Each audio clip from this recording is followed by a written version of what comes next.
See on Vudi. On selgusetu, miks Tõdva mees Andres Arvisto ta tappis. Harjumaal Tõdva külas elavate vendade Meelis ja Väino Valdna sõnul käisid naabrimehed Andres Arvisto ja Tauri Tubli neid süstemaatiliselt peksmas. Nii olevat see kestnud juba mitu aastat. Tavaliselt tähendanud Andres ja Tauri saabumine alandusi, lõhutud mööblit ja head keretäit. No ikka 6-2 korda käivad nad kogu aeg siin, seda ma ütlen. Mul vennale löödi ka pull lõhki ja kõik. Ka nad tulevad, kuidas jumal juhatab. 1. aprillikuu nädalavahetusel saabusid kutsumata külalised Andres ja Tauri järjekordselt Valdnate majapidamisse Tõdva külasse Harjumaal. Algul võeti koos viina ja siis muutusid Andres Arvisto ja Tauri Tubli tigedamaks kui kunagi varem. Algatuseks klobiti teisel korrusel elavat Väinot, siis mindi alla ja anti ka Meelisele selline keretäis, et vaene vennike vajas haiglaravi. Kägistas, pani käed nii. Lõpuks vägivaldsed naabrid niinimetatud parmude peksmisest tüdinesid ja seadsid end minekule. Lahkudes tapeti aga veel just kui naljaviluks pererahva suur lemmik Vudi.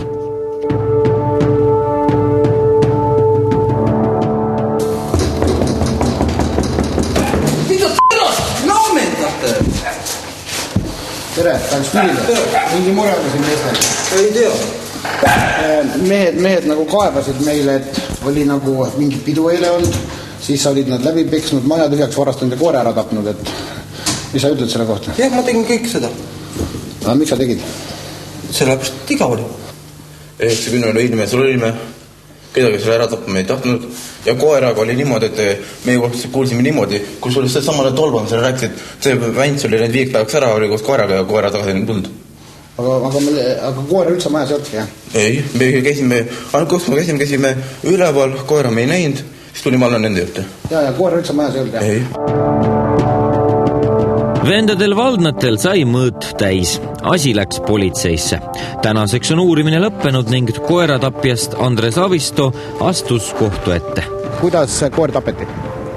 Andres Arvisto siis kõigepealt ta oli eelnevalt osalenud joomingul, ta oli alkoholijoobes. Kõigepealt ta kägistas koera surnuks või õigemini siis ilmselt see koer päris surnud veel ei olnud, sest ta otsustas selle koera lõpuks ka uputada. Uputas ta maja juures olevasse veetünni ning seejärel siis viis koera laiba metsa ja viskas ühte vesisesse auku, kus siis pärast koer leiti. Miks ta seda tegi, millega ta põhjendas oma teguviisi? Nagu ma ütlesin, ta oli tarbinud alkoholi, et see mõte tekkis tal lihtsalt ei millestki alkoholi mõjul.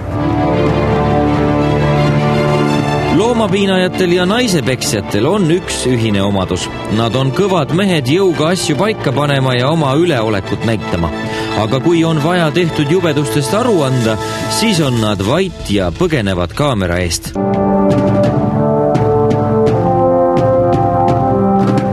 Tänane kohtuistung Andres Arvisto üle on lõppenud. Kui me reeglina oleme harjunud sellega, et loomapiinajatele määratakse väga leebed karistusi, siis täna võib-olla tehakse ajalugu. Andres Arvistost võib saada esimene inimene, kes Eestimaal looma väärkohtlemise eest vangi mõistetakse. Mida siis kohus otsustas? Kokkuleppe kohaselt tuli Andres Arvistot karistada vangistusega 6 kuud, mis tuli aga jätta täielikult täitmisele pööramata, kui Arvisto ei pane 18-kuulise katseaja jooksul toime uut kuritegu. Lepiti kokku ka lisakaristuses. Andres Arvistolt tuleb koerapidamise õiguse ära võtta 5 aastaks. Kuidas teile tundub? Rahvale võib selline karistus paista jälle vähene. Aga pange nüüd tähele. Tuleb ka midagi uut, ehk on tegemist pretsedendiga. Kohus nõustus karistuse liigi ja määraga, kuid ei nõustunud Andres Arvisto tingimise karistamisega. Võttes aluseks Arvisto poolt toime pandud kuriteo asjaolusid, on kohus seisukohal, et vähemalt mingi osa vangistusest tuleb mõista siiski koheselt ärakandmisele. Kohus leidis, et ilma igasuguse põhjuseta loomale valu ja kannatuste ja surma põhjustamine 2 teoga on niivõrd julm tegu, et selle eest tuleb mehel osa aega 6 kuust siiski vangis istuda. Lõppude lõpuks Andres Arvisto ju kägistas koera ja seejärel uputas aeglaselt tünni veel elava looma. Võib-olla on Andres Arvisto esimene eestlane, kes läheb koera tapmise pärast vangi.